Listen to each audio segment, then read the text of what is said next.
Broadcasting from the business capital of the world, this is the Podcast Business News Network. And welcome back, everybody. This is The Love of the Land with Ervin M. Norgren. He is a gentleman that has truly dedicated his life to the land, and that actually started with real estate as well. And I loved even just the name of his real estate says it all. America's First Realty. He's given so much to his community, to many of us in his service to our country, and so much more. It's always wonderful talking with him, and we've got him back here today. Ervin, welcome back. How are you doing today? Great, thank you. It's great to have you back here. And in the times that we've talked, you've mentioned about your farm here in the United States and also your farm where your wife is originally from. Got lots of questions. People are intrigued about how you're able to run farms in two countries. How are you able to do that? Well, I think the answer is right with what's happening every day here in this country. Technology is just jumping ahead. I've never seen it so fast developing in almost all the categories that we work in. It's so easy now to just turn on the smartphone, and we've got 4 smartphones in our home office here, which is also our residence. It's a large house, and it gives us a lot of flexibility. We found that by using the smartphone, we can really keep an eye on what's happening in Uganda within a heartbeat. These computers nowadays are so sophisticated that it enables us to see what's happening on the security side of our business. We actually have a full-time staff that takes care of security because there's a lot of, we have these cages that are in the water, and it would be easy for someone to come, because it's such a large area, to steal these fish, the tilapia.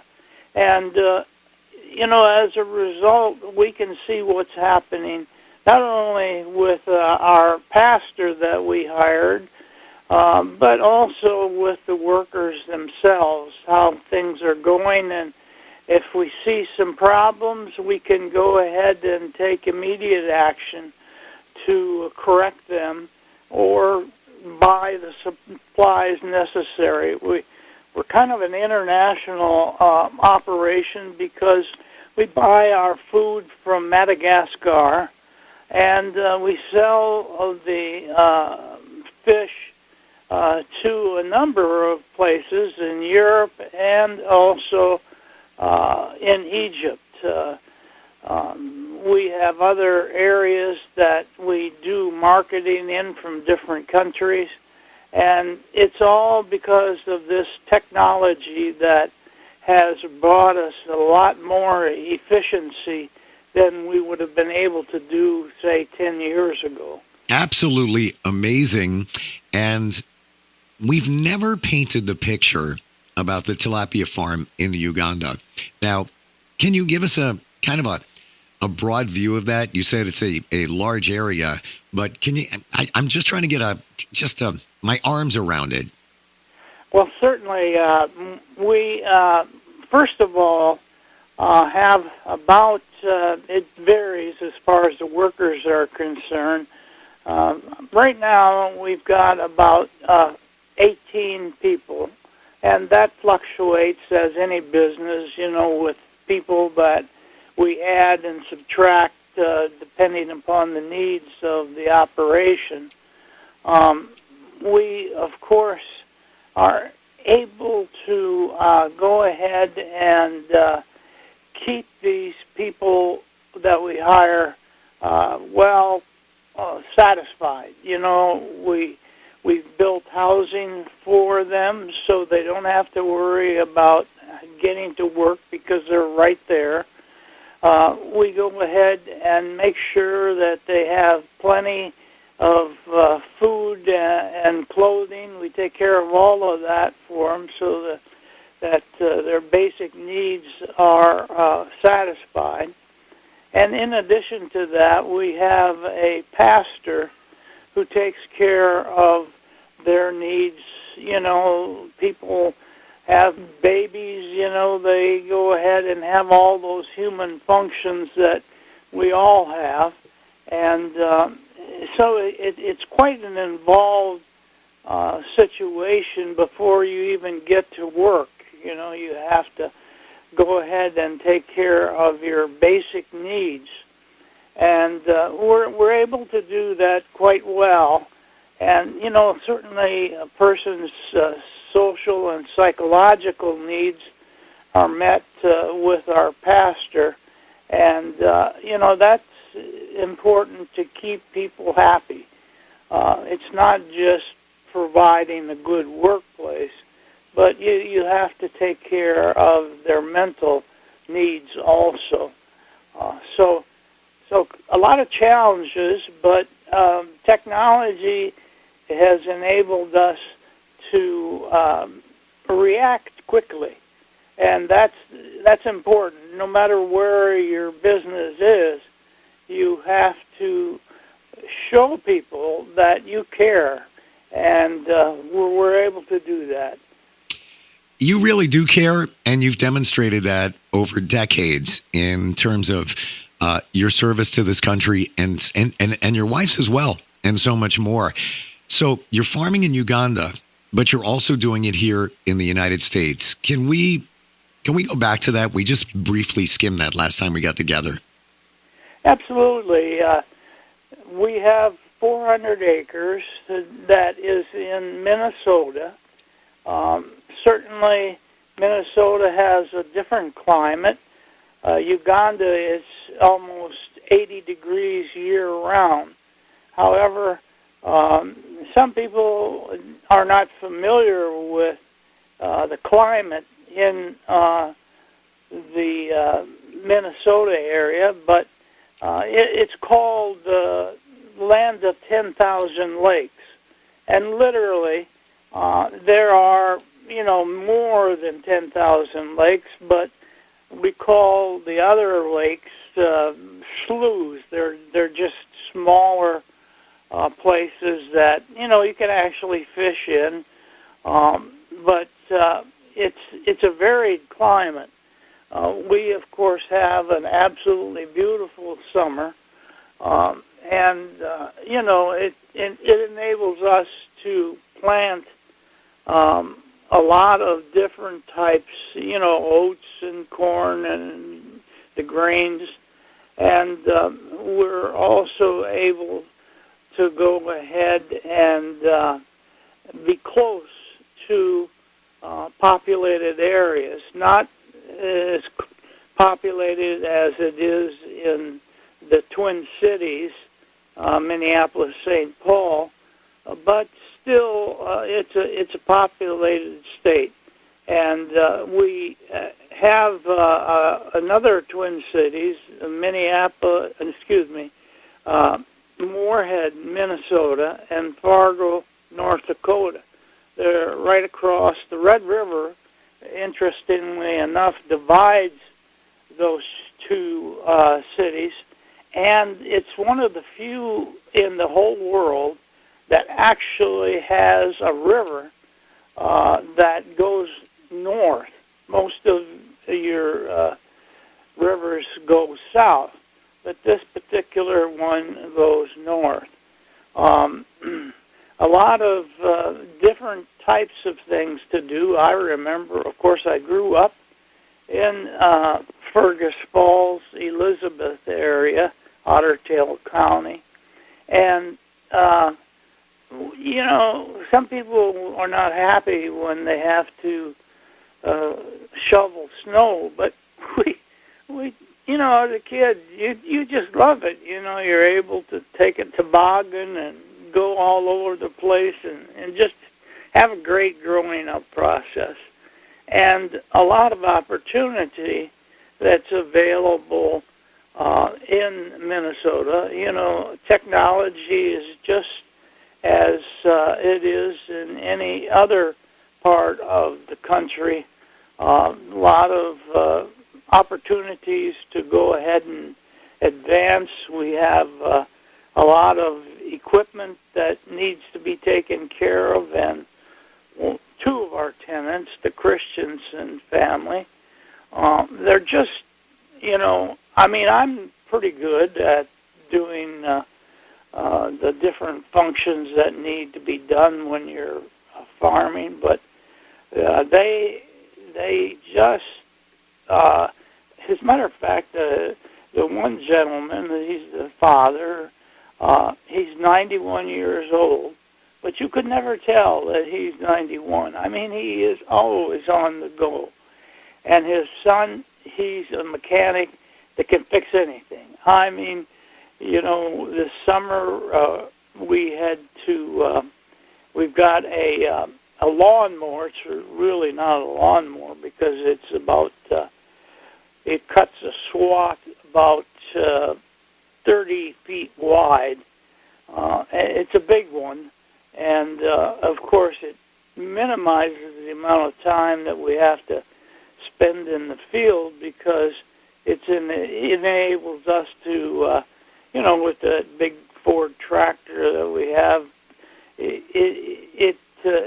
cutting the stuff that we need to cut on the 400 acres, it doesn't take that long.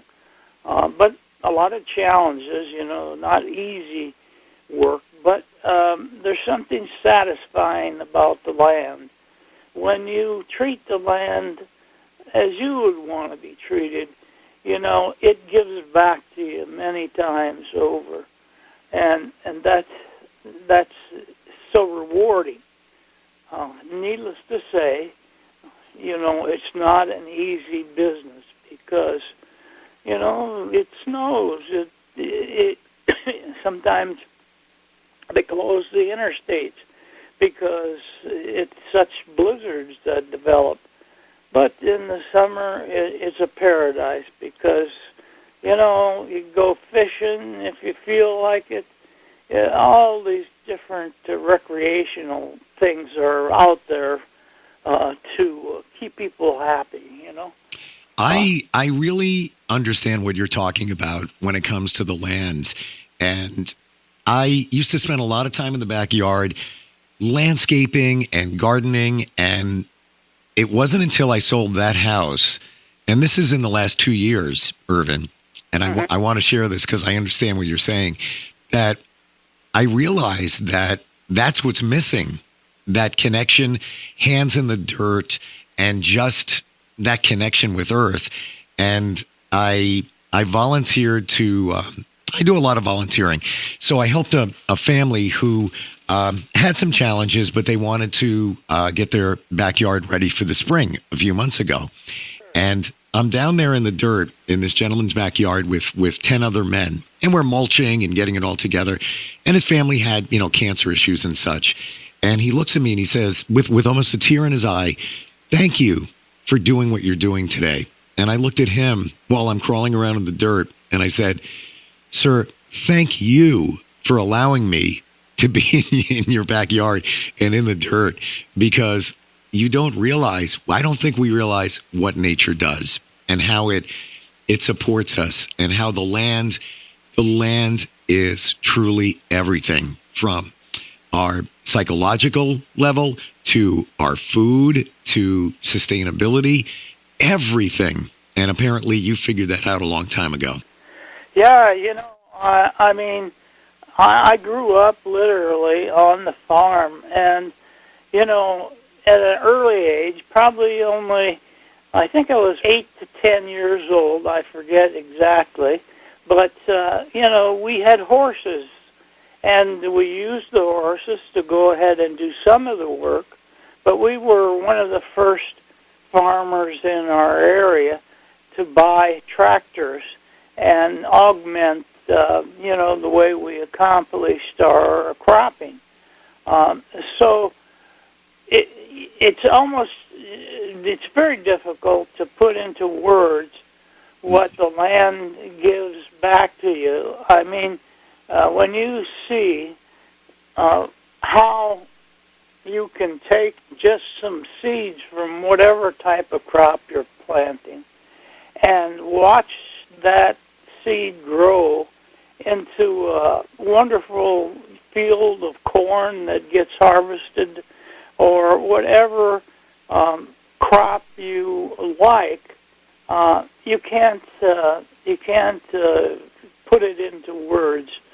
But when you feel it, it comes to you, and it gives you happiness. I can't explain it that well, other than to say that it's very satisfying. You know, it gives you a deep feeling of what it is to go ahead and make something simply by working, and seeing it grow, just like, if you have children, you watch them grow and how they develop. It's wonderful. Isn't it amazing that we're talking about this today in 2024, but it goes back thousands of years. It's the same principle, and yes. And it still supports us. I'm curious now. Your farm is in Minnesota. You live in Maryland. Of course, you have the other tilapia farm in Uganda. How come you're not in Minnesota? Why do you choose to be in Maryland? Well, that's pretty much where the military came to play.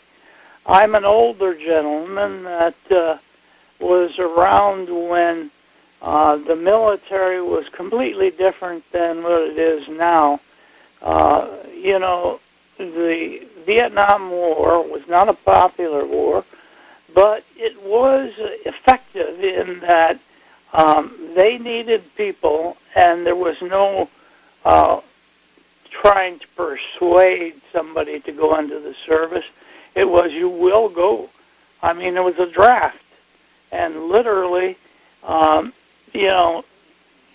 you completed high school, or if you got a deferment for college, and it was a very educated force because so many people went to college, so they didn't have to go to that war. But they certainly responded very well. Unfortunately, we lost that war, but it was a learning process because, those functions, they don't change just because we were in Vietnam. And I might say that Vietnam had some very good things. The first thing that comes to mind is the change in the way we moved around. That helicopter, womp, womp, womp, womp, womp, womp, that's all I ever could hear and do. And I was able to, because my job was medical. I was a medical service corps officer. I flew from all the way to the top of Vietnam, Phu Bai, all these types of different areas. And, it just changed our medical system in the States later on because that helicopter became a lifesaver. Before, we didn't really have a state-of-the-art transportation system.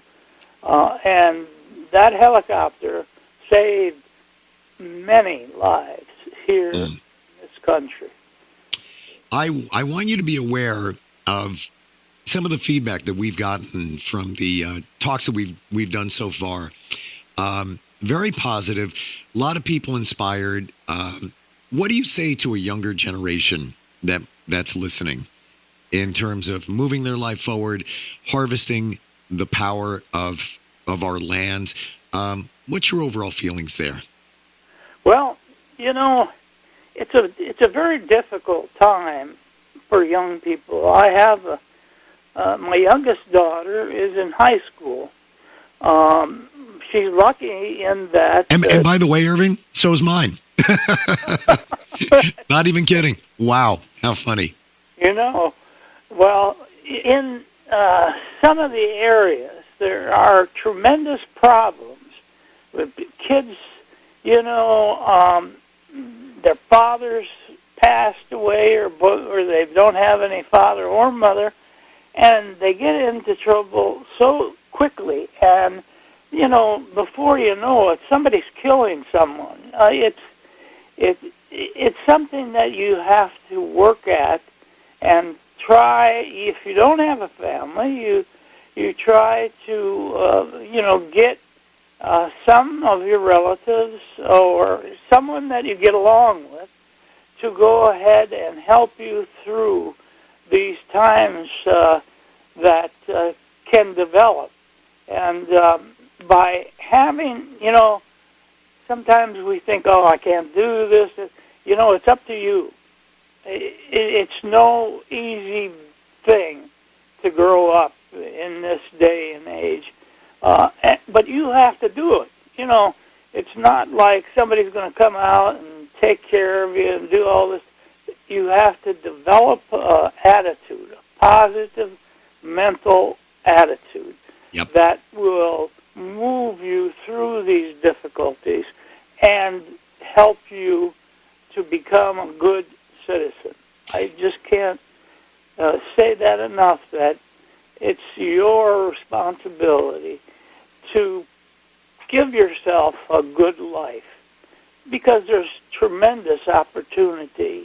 No matter what you feel that you're good at, and it's important that you find that niche and develop yourself, because the majority of the people are positive. They want to help. People want to help each other. It's a normal thing, and seize that opportunity and make yourself a good future. I totally agree with you, and it is the mindset. If you have a positive mindset, you can overcome adversity. I want to share with you, and I'm very proud to say this to you, that you've been voted Man of the Year by our affiliates. So I want to say congratulations to you. We feel it's a huge achievement, and nobody better than you with everything that you've done and your positivity that you offer. Well, thank you. It is truly a pleasure talking with you, Ervin. It really is. Just learning about your mindset, where you've come, what you've given, and realign in terms of a lot. I can't believe you have a child in high school. Same thing. Wow, amazing. Thank you so much for being here, and I'm truly looking forward next time we get together. Well, thank you. I appreciate your inspiration also.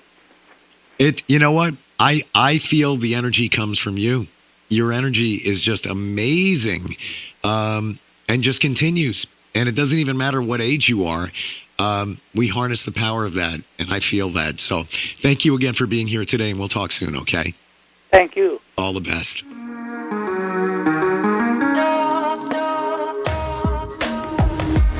Broadcasting from the business capital of the world, this is the Podcast Business News Network. Hey, Dad, how do airplanes fly? What's in this box? Can I touch this? Where does sand come from? Is this tree good for climbing? What happens if I mix these two things together?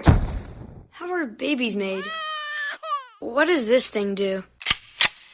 Kids are curious about everything, including guns. Talking to them about gun safety in your home is a good first step, but you can do more. Always keep your guns locked, unloaded, and stored separately from ammunition. Storing your guns securely is the best way to prevent family fire, including unintentional shootings. For more information on safe gun storage and ways to keep your family safe, visit endfamilyfire.org. That's endfamilyfire.org. What do we keep in the attic? What's this thing called? Can I ride my bike backwards? Like I said, kids are curious It's up to us to keep them safe. Brought to you by End Family Fire, Brady, and the Ad Council.